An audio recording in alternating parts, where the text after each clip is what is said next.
God of War Ragnarok ainda nem foi lançado e já está sendo alvo de polêmicas. Uma delas diz respeito à aparência do Thor, que é mostrado como um sujeito feio, ruivo e principalmente barrigudo. Mas apesar das reclamações, é curioso que esta é a versão mais fiel ao cânon original da mitologia nórdica. Sim, o Thor da mitologia nórdica é barrigudo, e é sobre isso que nós vamos falar nesse vídeo.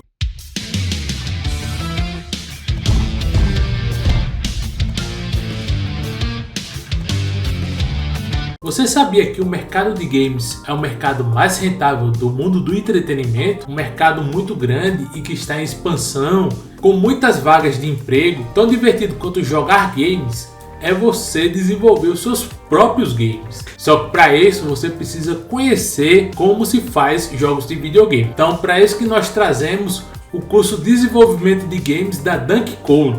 Com esse curso você vai dominar várias engines, além de você poder desenvolver a sua própria game engine em 2D ou em 3D. Quem vai ensinar você a dominar as engines são pessoas que já estão no mercado, e você vai ter a oportunidade de já, durante as aulas, desenvolver projetos reais, criar seus próprios jogos e já assistindo às aulas. A Dunk Code tem anos de experiência no setor de programação e de games. Além disso, como o curso é 100% online, você pode assistir às suas aulas em qualquer lugar e pelo resto da sua vida. O curso tem suporte individualizado e ao final do curso você vai receber um certificado profissional que vai mostrar ao mercado que você é expert no mundo dos games. Além disso, se você não gostar do curso, você tem uma garantia de 30 dias. Então, você está pronto para desenvolver os seus próprios jogos, colocar suas ideias em prática e de quebra ganhar dinheiro com isso? Não perca tempo.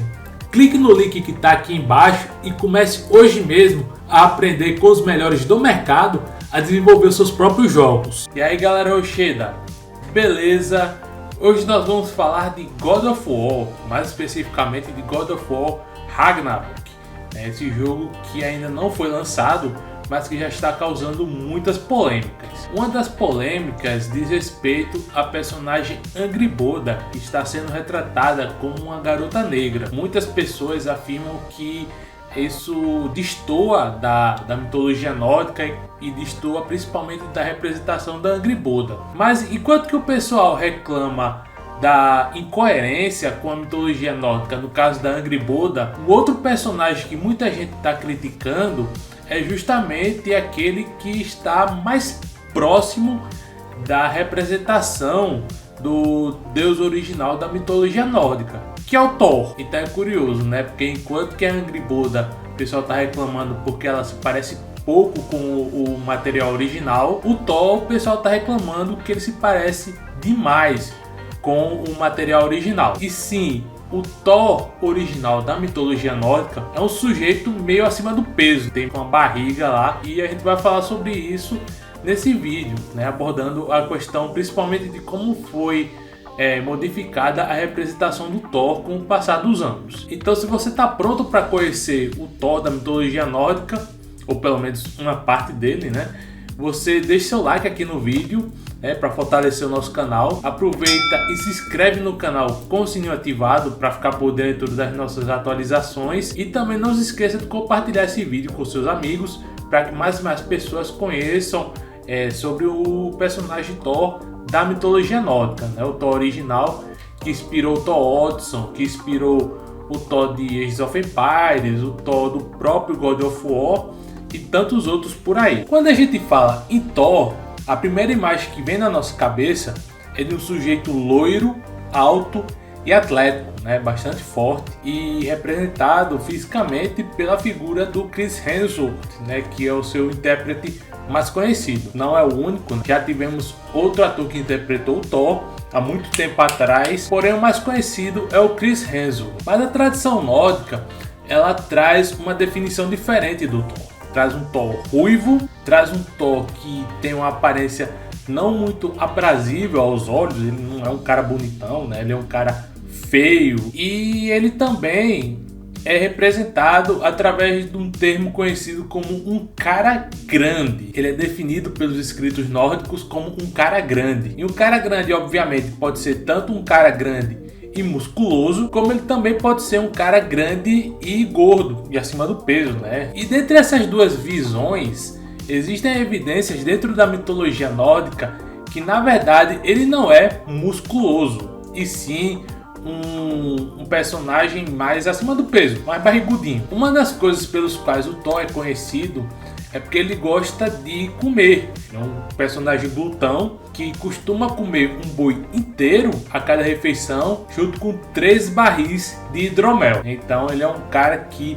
gosta muito de se alimentar, ele come obsessivamente, o que acaba sendo uma de suas principais características, o fato dele ser um sujeito muito comilão. E o Thor tem grandes feitos, não só de força, nem de luta, de habilidades, como ele também tem grandes feitos de comilança, o que é retratado nas Eddas, principalmente na Edda em prosa. Existe uma história na Edda em prosa chamada O Poema de Thrym. É curioso que a Edda em prosa, mas a história é um poema. Enfim, esse poema ele traz a história do Thrym, que é um gigante, que ele rouba o martelo Mjolnir do Thor e ele obriga os Aesir, né, o pessoal de Asgard, a entregar a Freya para se casar com ele, né? A Freya, que é a deusa da beleza na mitologia nórdica. Nesse meio tempo, o Thor se disfarça de mulher, né? Ele se disfarça com um vestido de noiva e ele vai no lugar da Freya nesse casamento, né, um casamento que foi arranjado entre o gigante e a Freya, né, entre aspas. E nessa história é retratado que o Thor ele come vários animais inteiros e ele toma vários barris de hidromel, o que causa espanto entre os gigantes, né, entre o Thrym e seus convidados. Então é mostrado que o Thor come vários animais e bebe vários litros de hidromel antes dele finalmente conseguir pegar o martelo de volta e esmagar a cabeça do Thrym. Então o Thor ele faz basicamente as coisas que ele mais gosta, né? Comer, beber e brigar. Outra história se chama O Conto de Utgarda-Loki, que também aparece na Edda em prosa. Nessa história, um gigante chamado Utgarda-Loki promove um desafio para que um deus ou para que um humano consiga beber o conteúdo do seu chifre, né? Porque o pessoal dos nórdicos costumam beber bebidas em chifres, né? É uma coisa bastante comum dentre os povos nórdicos. E ele desafiou qualquer pessoa, qualquer ser vivo, a tomar todo o conteúdo do seu chifre em 3 goles. O Thor foi o grande desafiante nesse sentido e ele foi tomar a bebida, o conteúdo que estava no chifre. Só que o Utgarda-Loki ele tinha trapaceado, ele colocou o chifre conectado com o oceano. E aí o Thor tomou 3 goles, porém ele não aguentou, né? Ele desistiu. Só que quando o pessoal foi ver o conteúdo do oceano, né, o conteúdo que ele estava bebendo, o oceano estava com metade da sua capacidade. Ou seja, o Thor tinha conseguido tomar metade do oceano em 3 goles, né? Então essas histórias da Edda em prosa mostra que o Thor é um personagem que é muito ligado a comer e a beber. Ele gosta muito de comer, ele gosta muito de beber. Então, obviamente que uma figura para comer tanta coisa e para beber tanta coisa, dificilmente ele vai manter o shape desse jeito. Porém, também é importante lembrar que o Thor é um deus bastante ativo na mitologia nórdica. Ele gostava muito de brigar, ele participa de várias lutas, de várias batalhas, ele sai em aventuras. Então ele não é um personagem sedentário, ele não é sedentário de maneira nenhuma, ele é bastante ativo. Então assim, se fosse para resumir a questão do shape do Thor, seria basicamente que ele tem um shape muito mais de um powerlifter ou de um strongman do que de um bodybuilder. Você está vendo aí que os strongmen e os powerlifters normalmente eles são caras mais gordões mesmo, né? Ele tem essa aparência gorda, com essa barrigona e tal, mas eles são muito fortes, exatamente como o Thor também era. E se você dá uma olhada nos caras fortes lá da da Escandinávia, você vai ver que eles têm mais ou menos esse porte físico. É só se você se lembrar do Montanha lá de Game of Thrones, né? Ele é um cara grande, ele é um cara forte, mas ele é um cara que tem barriga, é um cara que tem pança. Então ele é bem forte assim, mas ele não tem aquele corpo atlético de bodybuilder, o que é o caso de praticamente a maioria dos strongmen e dos powerlifters. Tá, mas como a gente saiu de um Thor barrigudo e ruivo e chegou nesse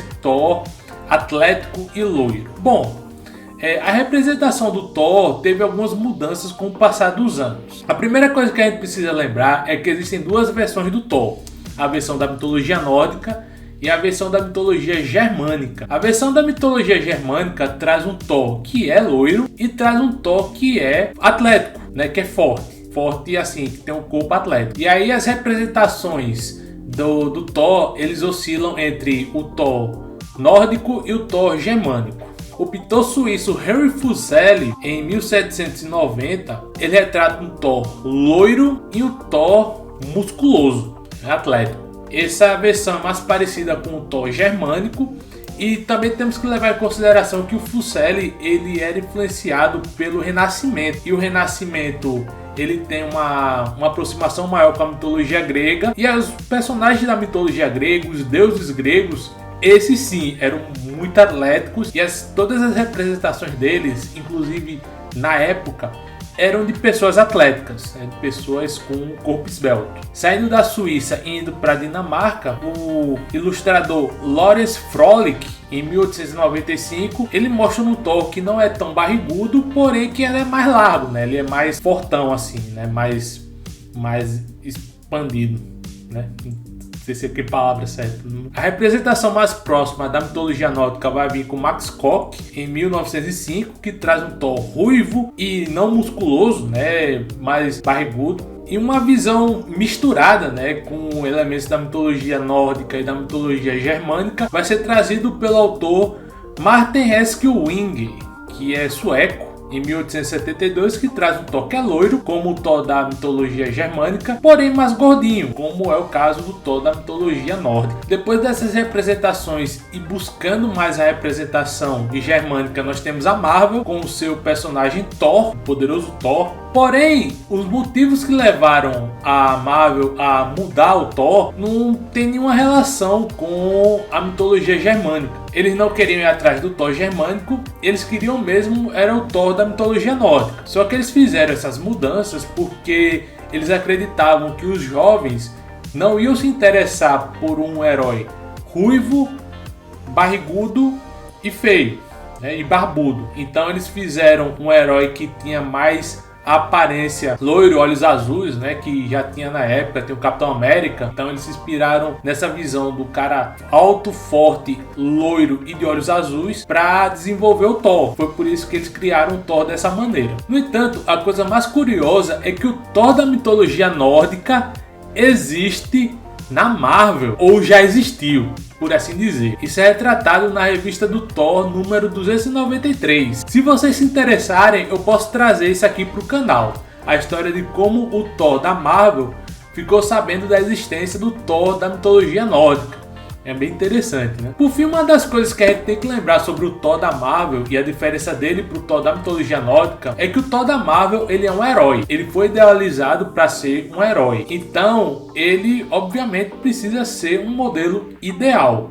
Ele precisa ser visto como uma figura que é exemplo não só de força e de poder, como também de beleza, né? Principalmente na época que ele foi criado, nos 60, nos 70, por aí. Enquanto que o Thor da mitologia nórdica, ele não foi criado para ser um herói. Ele foi pensado como uma divindade, figura de temor e reverência. A aparência dele foi criada basicamente para causar temor, retratando não apenas uma figura idealizada, mas sim uma figura que cause uma certa imponência, mais ou menos na época em que ele foi pensado, né? Na época da antiga mitologia nórdica. E é importante que esse caminho também é adotado em God of War, onde o Thor não é um herói. O Thor não é visto como um herói. Mas e aí, o que é que vocês acham dessa representação do Thor em God of War? É uma representação que tem bastante lastro na mitologia nórdica. Você concorda que a Santa Mônica realmente tinha que tratar o Thor como tá na mitologia, ou você acha que eles deveriam ter dado um banho de loja nele e mostrar ele como uma versão mais próxima do Thor da Marvel? Comenta aqui nos comentários e não se esqueça de deixar o seu like nesse vídeo para fortalecer o nosso canal. Aproveite e compartilhe com seus amigos para que mais e mais pessoas conheçam o nosso trabalho e essas informações que a gente passou. E também se inscreve no canal, né? Você será muito bem-vindo aqui. Ative o seu sininho para que você fique por dentro das nossas atualizações. Eu vou deixar 2 vídeos aqui embaixo. Um que eu falo a respeito do Loki, também na mitologia nórdica, e outro onde eu trago várias pessoas que já vestiram o manto do Capitão América. Então é isso. Valeu!